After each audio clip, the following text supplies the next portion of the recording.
Ne fais pas ça. Imagine Usain Bolt. Imagine Usain Bolt, d'accord? Usain Bolt, où il y a son pote qui lui dit, hey, tu devrais faire de la compta. Ah ouais, tu crois? Ouais. Et il arrête de courir. On imagine 2 secondes. Imagine, il fait la compta, Usain Bolt. À quel moment il court? À quel moment il s'entraîne? Imagine Mike Tyson, il fait sa compta. À quel moment il monte sur le ring? Il va monter sur le ring, la seule chose qu'il a envie, c'est d'arrêter. Putain, j'ai la compta à faire. Ne fais pas la compta, c'est un métier de merde. Arrête, c'est pour les gens qui n'ont pas d'autre chose à faire que de compter les notes de frais de quelqu'un d'autre. Et pour une personne comme Mélène qui démarre, il faut bien qu'elle passe par tous ces caps, parce qu'elle ne va pas trouver tout de suite ce sur quoi elle est réellement bonne, en fait. Mais ce n'est pas ma faute qu'elle est jeune. Elle va devoir vivre son truc et faire sa vie, et faire son trou et découvrir dans quoi elle est bonne. Mais c'est pour ça. Non, mais tu vois, tu as une approche pour nous qui avons mais non, j'ai pas une approche pour un toi. peu plus âgés. Ici, Mélène, à 9h53, elle a le film Retour vers le futur. 1, 2, 3. Elle voit moi, mon passé, ton passé, le passé de Franck, c'est Sébastien. Elle dit putain, ils ont fait un super parcours, ils savent plein de choses, je veux faire comme ça. Elle a le futur devant ses yeux, Mélène. Elle sait qu'est-ce qu'elle doit viser. C'est ça le principe d'avoir des gens comme ça d'expérience, parce qu'elle peut voir le futur. Le futur de Mélène, c'est pas de prospecter au téléphone. C'est ce que j'explique tous les jours aux négociateurs. Tu peux me regarder, toi, ta vie de merde, à prospecter au téléphone des particuliers qui disent va te faire foutre, comme tu peux voir Daniel, qui prospecte plus jamais et qui se fait jamais raccrocher au nez. Après, à toi de choisir ce que tu as envie de faire. Alors moi, je te montre le chemin, mon chemin, celui qui est là. Voilà. Là, il y a de l'or, il y a de l'argent, il y a des trucs. Qu'est-ce que tu en fais? C'est l'existence de tous les jours. C'est vrai qu'aujourd'hui, tu prends un chemin, tu peux te tromper de chemin à un moment, tu vas revenir sur le bon chemin, celui qui te correspond. Tu vas revenir sur le bon chemin si on te corrige, Fred.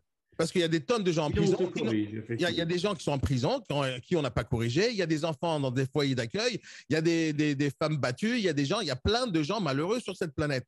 Parce que justement, il n'y a personne qui les corrige. Il y a 25% des entreprises qui vont rester sur les 5 ans. 75% vont disparaître. C'est quoi ça? C'est des mauvais chemins pris, c'est des mauvaises décisions prises, mais c'est pas grave. C'est pas grave. Moi, j'ai raté l'expérience. Mais oui. Ça devient de l'expérience, c'est sûr. Mais bien sûr, c'est une évidence. C'est une évidence que l'expérience fait absolument tout. C'est une évidence. J'ai des gamins tous les jours. Je te parle de gamins de 12 ans, 14 ans, 15 ans, 16 ans, qui me disent Daniel, qu'est-ce que je dois faire dans ma vie? Je ne sais pas ce que j'aime. Devine ce que je leur dis à tous ces gamins-là, tous jusqu'à 25 ans. Je leur dis entre 12 ans et 25 ans, regardez ce que vous devez faire. Vous devez vous planter le maximum 2 fois. Il y a une vidéo que j'ai fait je fais des entretiens comme ça tous les jours avec des gens qui veulent se lancer dans l'immobilier, dans l'entrepreneuriat. Il y en a un, il y a quelques jours de ça, il a 20 ans ou 22 ans, je ne me rappelle plus, il a envie de lancer des projets dans tous les sens. Je lui dis, écoute mon gars, parce qu'il me dit, j'ai peur de me lancer. Moi, je lui dis, putain, lance-toi. Regarde ce qui va se passer si tu te lances demain. Dans 6 mois, tu auras tout perdu. Je dis, mais c'est pas un bon conseil, ça. C'est un très bon conseil. Perds tout. Tu habites chez ta mère, tu manges avec ta mère, tu payes pas de loyer, tu n'as aucune charge. Plante-toi. Essaye plein de trucs. Je leur dis à tous, tu veux savoir c'est quoi la vraie vie, viens travailler chez moi 1 mois gratuitement. Et je te paye que dalle, je te ferai même pas un café. Mais tu vas voir ce que c'est que le travail. Tu veux savoir si tu es bon dans le business, viens me voir bosser. Tu veux savoir si quelqu'un d'autre est bon dans la restauration, tu veux savoir si tu es bon dans la restauration, va travailler dans une pizzeria. Tu veux savoir si tu es bon dans la comptabilité, va faire un stage 1 mois gratos. Je dis à tous les jeunes, de 12 ans à 25 ans, tu sais pas quoi faire de la vie, va prendre ton temps et tu le sacrifies en testant tes compétences dans différentes entreprises gratuitement. Et tu fais l'esclave pendant 6 mois, 1 an. 6 mois, fais l'esclave, découvre plein de trucs, travaille dans une association, une ONG, travaille pour les Restos du Cœur, travaille pour je sais pas quoi, travaille. Et découvre, c'est tout. Il faut découvrir, il faut tester, il faut se casser la gueule. Jusqu'à 25 ans, tu peux te casser la gueule 1 million de fois. Ça a été mon cas. Et j'en suis pas mort. Il te reste 1 an, Mélène, il te reste 1 an. Non. Non. Ah, c'est fini, ça. C'est fini, il y a 25 ans. Ah, mince. Quel âge t'as, Mélène? Ouais, j'aurai 33 là en fin d'année. C'est fini, t'as plus le droit à l'erreur. C'est fini maintenant. Ah bah oui, oui, je sais. À 25 ans, jusqu'à 25 ans, tu peux te planter, tu peux te casser la gueule, tu peux faire faillite, tu peux perdre tout ton fric, tu peux perdre toutes tes nanas, tu peux tout perdre. C'est pas grave. Il te reste minimum 80 ans à vivre. Minimum. J'ai 48 ans, j'ai minimum 50 ans à vivre. Ouais, 40 ans, minimum. Qu'est-ce que je vais foutre pendant ces 40 ans? La compta? Ça va pas ou quoi? Mais ça va pas ou quoi? Je vais aller faire de la musique, je vais monter en concert, je vais aller rencontrer d'autres personnes, je vais aller voyager. Mais ça va pas ou quoi? En aucun cas, je vais faire de la compta. Et ton expérience à toi, Mélène, alors, excuse-moi, du coup, je focalise sur toi, c'est bon. Focalise-toi sur elle. Du coup, non, mais c'est intéressant parce que nous, c'est vrai que c'est différent. Et toi, tes expériences jusqu'à présent?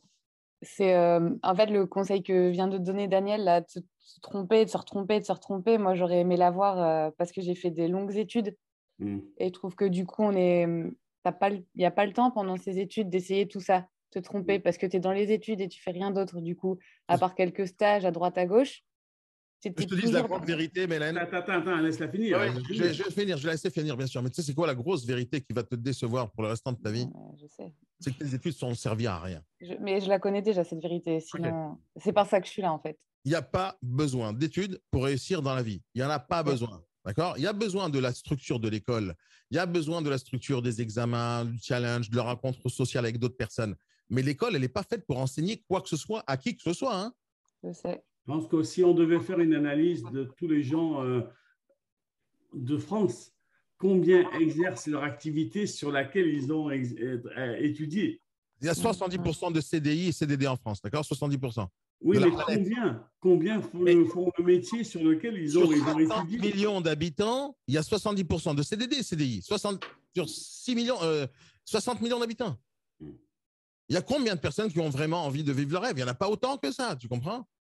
Mais mis à part ça, tu regardes, je t'assure, tu peux me faire le piège maintenant, à l'instant où je te parle.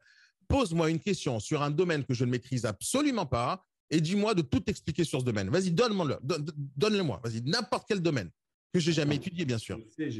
J'ai un dossier sur toi, moi. Je vais te dire un truc. En quelques jours, en quelques semaines, je maîtrise le sujet. Tu sais, devine quoi, grâce à quoi? YouTube. YouTube, podcast, Google. N'importe quel sujet. Tu veux que je t'apprenne à créer une fusée comme Elon Musk? En quelques mois, je sais le faire. Dans la théorie, bien sûr. Hein, parce que comme je ne vais pas mettre ma passion là-dedans et je ne vais pas le faire, donc ça sera que du vent. Mais tu peux tout savoir. Tu peux tout savoir. Il suffit d'aller cliquer play et apprendre. Maintenant, il n'y a pas que YouTube. À un moment donné, il faudra acheter de la formation chez un autre ou chez un truc, etc. Mais en gros, toutes les connaissances de la planète sont sur deux plateformes, Wikipédia et YouTube. Il n'y a pas plus puissant que ça. Il n'y en a pas. C'est-à-dire, tu peux inventer l'école du 21e siècle, du 22e siècle. Il n'y a pas plus puissant que YouTube. C'est gratuit. Donc, aujourd'hui, tu veux apprendre à faire des choses, YouTube. Ou un mec comme Daniel qui va te guider. Mais c'est ça la vie. C'est-à-dire, tu n'as pas besoin de passer des heures et des heures dans des cours avec un théoricien qui n'a jamais fait quoi que ce soit. Et tout ce qu'il va te dire, ce sera obsolète dans 2 ans. Donc, si tu ramènes ça à la politique d'aujourd'hui… La politique d'aujourd'hui, c'est la même merde. Je ne savais même pas qui a été élu avant que je l'écoute sur Facebook et sur TikTok. Non, mais les mecs qui sortent des écoles et puis on les fout à la gouvernance, mais pourquoi il n'y a que les énarques à la truc? Parce qu'ils ont un format dans leur cerveau. Ils sont formatés pour être président ou pour être député ou pour être ministre. Mais c'est comme ça dans toute la France. On est formaté ou pour être des ouvriers ou pour être des fonctionnaires. Personne ici en France te forme pour être entrepreneur. Personne, ça n'existe pas. Alors moi, je ne suis pas un théoricien, Mélène, ni Fred, je ne suis pas un théoricien du tout. Moi, je rame toute ma vie pour faire exactement ce que je fais aujourd'hui, pour travailler, développer et faire ce que j'aime faire. En aucun cas, je fais de la compta. En aucun cas. Tu vois, moi, j'ai 3 garçons qui sont maintenant, qui ont 30 et ton âge, Mélène. Mais je leur ai toujours dit, quand ils étaient minots, je leur disais, essaye d'aller un peu plus loin dans tes études, ça va t'éviter de galérer comme moi j'ai galéré en arrêtant. Mais c'est vrai que ce que tu disais, alors ça se contredit. Non. Moi, j'ai arrêté plus jeune et je me suis formé sur le tas. Et donc, tu gagnes petit jusqu'à ce que petit à petit, tu gagnes de plus en plus. Mais le temps d'arriver à là où je voulais, entre guillemets, ça a été plus long. Tu as tellement raison, Fred. Tu as tellement raison, Fred. Des études ciblées que je leur disais, et je leur disais, dans les études que vous allez faire, faites des études en alternance. J'ai toujours dit à tous mes gars, faites des études en alternance. Et du coup, ils avaient effectivement un peu de Gwenec, un peu d'argent, un peu de monnaie avec les études en alternance et ils apprenaient aussi sur le tas. Ils savaient ce que c'était. Je trouve perso que l'alternance, c'est ce qu'il y a de mieux aujourd'hui. Dans les études, quoi. Tu vois.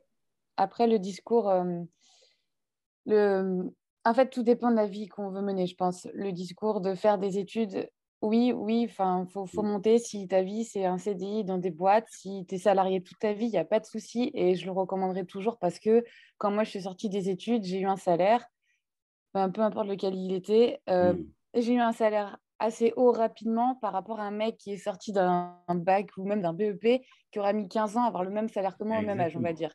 Ça, c'est le système français, c'est pas du tout les systèmes anglophones, déjà qu'on soit d'accord, c'est vraiment purement français parce qu'on base pas nos recrutements sur les compétences mais sur le diplôme.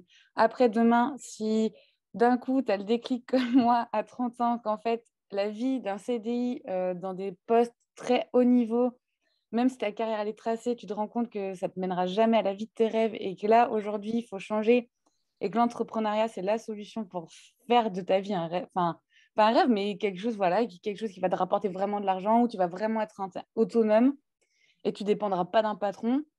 Et ben en fait, là, les études, elles t'ont fait perdre ton temps. Oui, mais tu ne dépendras pas d'un patron, mais tu dépendras de 25 000 patrons. Plus tu vas développer ton business, plus tu auras des clients. Et c'est tes clients, les patrons. Oui. C'est pour eux que tu bosses. Maintenant, écoute bien, ce que tu dis, c'est super pertinent, Mélène. Super pertinent. Exactement ça, ouais. Super pertinent. Mais regarde bien. Mon fils, d'accord, parce que je te donne l'expérience d'un papa qui a un fils, d'accord, et j'ai 2 enfants. Mon fils, il est parti un séjour quelque part en colonie, je sais pas quoi, et il avait de l'argent de poche. Je lui donne de l'argent de poche, sa mère et moi, on lui donne de l'argent. Il est parti acheter quelque chose, d'accord, une connerie. Il s'est trompé, d'accord, il a acheté un truc 40 balles, il s'est planté. Tu sais, qu'est-ce qu'il est venu me dire quand il est revenu avec ce truc-là qu'il a acheté? Il m'a dit, papa, il faut que tu me donnes l'argent, il faut que je me refasse.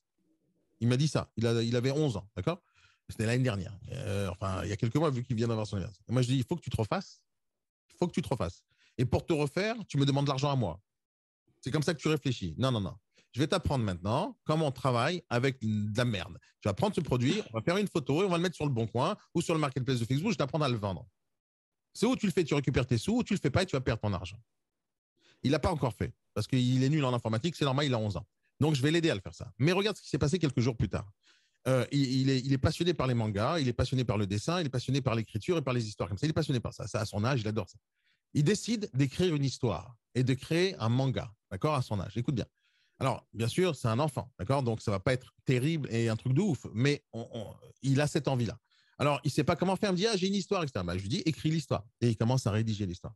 Alors, il dit, mais oui, mais je me suis rendu compte, papa, que je sais pas dessiner assez bien pour illustrer mon truc. Bah, je lui dis, attends, mais regarde ce que j'ai fait, papa. J'ai pris un copain à moi et je lui ai dit de dessiner parce qu'il dessine bien. Ah, c'est bien ça. Ça, c'est cool. OK. Alors, je ne sais pas, papa, comment je vais faire. Est-ce que on est associés, lui et moi? Est-ce qu'on est tous les deux sur l'affiche? Moi, je lui dis non. Jamais il va être avec l'affiche avec toi parce que c'est toi qui as pris l'initiative. Et lui, il aura marqué dessinateur. Point. L'auteur, c'est toi. Et il a pigé le truc. Et maintenant, il travaille avec son petit copain pour faire dessiner. Et il lui dit, voilà, je le fais bosser pour moi, je suis son patron. Je lui dis, oui, tu as raison. Mais l'idée, c'est quoi? Non, c'est pas pauvre petit. Je l'amène avec moi au basket à jouer contre des adultes. À chaque fois, il me dit non, j'ai pas envie de faire de match. Je lui dis non seulement on va faire de matchs, mais tu vas faire des matchs avec moi tous les jours et tu vas perdre tout le temps parce que je vais te défoncer. Tu peux pas me gagner. Tu peux pas me gagner. Mais ce que je veux, c'est pas que tu me gagnes. Ce que je veux, c'est que tu te battes. C'est différent. Et donc, quand je lui explique ces trucs-là, et c'est pas que je l'humilie au basket, c'est que je lui montre ce qu'il faut faire pour se battre. C'est-à-dire, si tu me vois jouer avec lui, un de ces jours, je vais filmer parce que c'est trop magique ce qui se passe. C'est que si tu me vois jouer, si tu le vois jouer seul, il fait de la merde, il fait n'importe quoi. Quand il joue avec moi, il est en équipe. Quand il joue avec moi, il se bat chaque balle. Et s'il baisse les bras, il dit, je vais boire de l'eau, je dis, tu bois pas. Tu bois quand moi, je bois. En tout cas, tu vas pas boire quand eux, ils boivent. Quand eux, ils boivent, ils sont fatigués. Toi, tu bois pas, tu es sur le ring et tu travailles. Quand eux, ils sont en train de se reposer et de souffler, toi, tu me passes la balle vite et tu vas marquer. Donc, l'idée, encore une fois, c'est qu'est-ce que tu fais avec ta vie, tu comprends? Est-ce que tu diriges ta vie? Est-ce que tu l'as subie? Il ne faut pas être entrepreneur parce que tu n'as pas envie d'avoir un patron. Il ne faut pas être entrepreneur parce que tu as envie d'avoir de l'argent. Il ne faut pas être entrepreneur pour avoir la belle vie. Il n'y a pas pire d'une vie que dans l'entrepreneur. Ah oui, c'est la chose la plus difficile qui existe. C'est vrai. Si tu m'avais dit il y a 20 ans, sois entrepreneur, je t'explique ce qui va se passer, jamais j'y vais. Je vais CDI, moi. Mais mon tempérament, c'est pas ça. Mon tempérament, c'est la guerre. Mon tempérament, c'est la bataille. Mon tempérament, c'est de gagner. Donc, peu importe ce qui se serait passé dans ma vie, j'aurais toujours réussi. Maintenant, Fred, tu as dit un truc puissant. Tu as dit, j'ai appris sur le tas pendant 15 ans. Mais rappelle-toi, j'ai plein de vidéos où je l'ai dit ça pendant les B-Morning. Je vous dis à tous, hein, si vous ne m'écoutez pas et vous faites exactement ce que vous voulez, dans 15 ans, vous allez arriver aux mêmes conclusions que moi. Juste 15 ans. Parce que vous comprenez tout seul ce que je vous montre. Agence Tapsonir et le mandat, vous le comprenez. Oh putain, c'est une évidence. Mais pourquoi c'est une évidence? J'ai juste mis 15 ans. Maintenant, qu'est-ce que moi je fais quand je crée 2 écoles? Si j'ai pas envie que vous passiez 15 ans à comprendre ce que moi j'ai compris. On raccourcit le chemin. On raccourcit le chemin. Vous m'avez délégué la tâche d'aller dans le passé, de me faire casser la gueule et de revenir vous le raconter. Voilà, c'est ce qui se passe. Ça, c'est ma vie. Donc, tu n'as pas besoin d'apprendre sur le tard quand tu as la possibilité d'apprendre sur le tas de quelqu'un d'autre. Maintenant, je ne te dis pas que tout ce que je dis, c'est la seule vérité et c'est le seul chemin qui existe. Non, chacun va l'adapter à sa sauce ou autrement, mais c'est clair, c'est normal. Mais tu vois, c'est vrai que tu as en face de toi un panel différent et c'est vrai que tout le monde n'assimile pas ça au même degré, etc. C'est aussi pour ça qu'on est là aussi et comprend. Hein. Bien sûr, Fred, mais ça n'a aucune importance. Je t'assure que j'ai des milliers de personnes qui sont formées par moi. Pas tout le monde a envie d'avancer. La preuve, pas tout le monde vient en B-Morning. Pas tout le monde vient en formation présentielle. Pas tout le monde se déplace et prenne l'effort. Pas tout le monde fait ça. Pas tout le monde. Il y a quelques personnes que tu vois qui sortent du lot. Il y a des personnes qui sont là pour être spectateurs et regarder la vie passer. Il y a d'autres personnes qui disent cette vie, je l'aime pas, je veux la changer. Moi, je vois la vie comme un flux d'eau d'une rivière comme ça qui descend, mais il n'y a pas de rivière. Il n'y a pas le lit de la rivière. Il n'y en a pas. Qu'est-ce qui va se passer avec l'eau? Elle va partir dans tous les sens. Et à la fin, tu as quelques petites gouttelettes pour quelques petits villages. Et des fois, il n'y aura rien du tout. Tout le monde meurt de sécheresse. Qu'est-ce qu'ils ont fait, les êtres humains, avec leur intelligence phénoménale? Et ils ont créé des lits de rivières. Et c'est ça, les rivières. C'est grâce à ça qu'on a de l'eau dans des villages. Tu comprends? C'est parce qu'on dévie l'eau vers l'endroit où on a envie. Tu comprends? Être entrepreneur, c'est ça. La vie, si jamais je la laisse s'écouler, elle va aller dans tous les sens. Si je la contrôle, je vais aller là où je veux. C'est très imagé, mais ça va. Il faut comprendre que c'est le lit de la rivière qui dirige l'eau, c'est pas autre chose. Et le lit de ta rivière, c'est où c'est moi, parce que je te donne le guide, ou c'est toi que tu fixes ton guide. Comment tu fixes ton guide? Tu prends un objectif simple, tu le regardes là-bas, et tu le colles, et tu le vises. C'est pas compliqué. Maintenant, comment tu vas viser, comment tu vas faire les tâches de tous les jours? Eh bien, ça, c'est ce que j'enseigne tous les jours. Tu comprends? Il y a des tâches à faire, il y a des choses à comprendre. Mais, mis à part ça, la chose la plus importante, c'est d'avoir une vision globale, d'avoir une idée globale de là où j'ai envie d'aller, d'avoir un objectif final où j'ai envie d'arriver. Et le chemin, peu importe les trous que tu vas avoir, peu importe les obstacles que tu vas avoir, à partir du moment où tu vois l'objectif, tu t'en fous. Tu t'en fous. Tu vois l'objectif, je suis presque, il me reste 100 mètres, il me reste 200 mètres, il me reste 3 ans, il me reste 5 ans. Il faut regarder ça comme ça. Donc, ce n'est pas une question d'études, faire des études ou pas, c'est une question de c'était quoi le but. Et tu as eu raison, Mélène, ce que tu as dit. Ton but à toi, c'était de être salarié au début, etc. Super, tu as pris un salaire. Mais dans l'école, jusqu'à l'âge de 22 ans, 25 ans, quand on t'enseigne des choses, est-ce qu'il y a à un moment donné un prof dans ta vie qui t'a dit, si jamais tout ça, ça ne te plaît pas, ouvre ta boîte? Est-ce que quelqu'un t'a dit ça? Est-ce que quelqu'un t'a dit, tu sais, il y a une autre alternative aux études. Il y a une autre. Ouais, toi, quoi, Yves? Quoi, toi? Ouvre ton micro, je t'en. Il se barre. Est-ce qu'à l'école, on nous a enseigné une autre alternative à part le salariat? Non. Il n'y en a pas. Et pourtant, qui est le patron de l'école? Un entrepreneur. Tu comprends ça? C'est du n'importe quoi ce qui se passe. Ils ne disent pas la vérité aux gens, c'est-à-dire qu'il y a 2 options dans la vie. 2 options. Ou tu fais ton chemin, ou tu fais le chemin de quelqu'un d'autre. C'est les 2 options. Et c'est uniquement les 2 options. Il y a un proverbe que j'adore. Gagner de l'argent, c'est pas bien. Mais ça, c'est des abrutis. Qui t'a dit qu'il ne faut pas gagner de l'argent? Mélenchon? Non, c'est pas moi. Il est riche. En France, gagner de l'argent, c'est pas bien. Mais c'est normal. On a toujours considéré l'entrepreneur comme un voleur. Mais c'est normal si on t'apprend à faire de l'argent. L'argent, il ne va plus être dans la main des autres. C'est le secret le plus caché. Tiens, on va vous rester pauvre, comme ça on reste riche. Mais à un moment donné, il faut sortir de la bulle, il faut sortir de la matrice, il faut prendre la pilule rouge. À un moment donné, il faut sortir de ça. C'est bon, vous m'avez bien entubé jusqu'à maintenant. J'arrête, c'est bon, c'est fini. Voilà, mon cul, je le donne à quelqu'un d'autre. C'est fini, j'arrête. La vaseline, j'en ai acheté 25 000, ça suffit maintenant. Maintenant, je prends mon cul et je le mets là où je veux.